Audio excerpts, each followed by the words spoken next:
I had a dream about a month ago that I want to share with you. Before I get into that, I want to say that I believe we are living in the end times.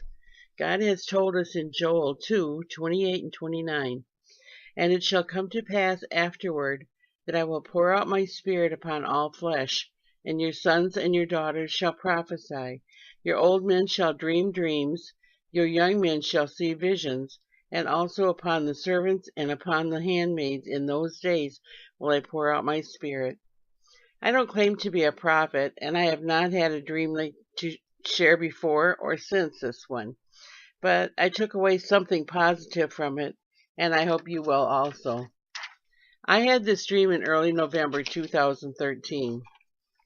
I saw three men in a barn getting things together to begin work. They were all talking and gathering things when all of a sudden things went black. It was so dark that you could see nothing. No sun, no moon, nor stars.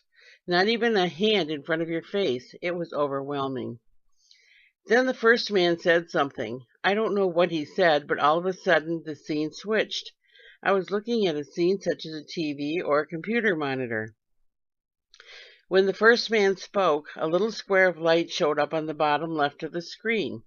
It was very small, but I could see all three guys.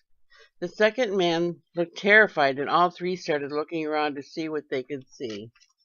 The third man had a bucket in his hand, and he tipped it over to empty it. When he did so, another small square of light appeared. The second man looked at the man with the bucket and told him to do it again. The man tipped it again, and another small square of light appeared. The first and the second man kept telling him to do it again and again, and they became excited. He did it, and every time he emptied the bucket, more light appeared. The men kept encouraging him, but he became agitated. He asked why he had to do it. Why was it his job? And he complained and stomped around. But he did it, and more light appeared.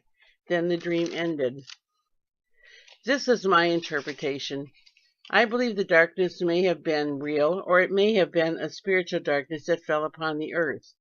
I also believe that the third man was called to spread the gospel, but he did not want to do the job.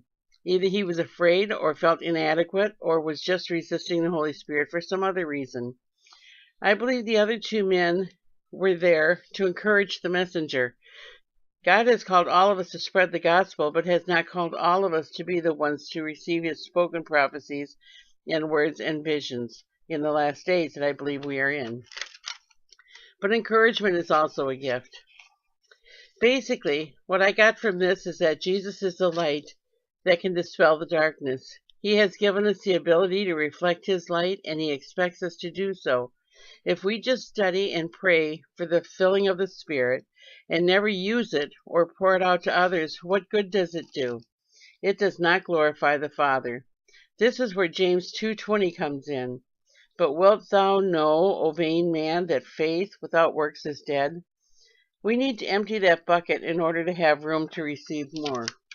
Matthew 5:14-16 tells us, "Ye are the light of the world. A city that is set on a hill cannot be hid. Neither do men light a candle and put it under a bushel, but on a candlestick, and it giveth light unto all that are in the house. Let your light so shine before men, that they may see your good works, and glorify your Father which is in heaven."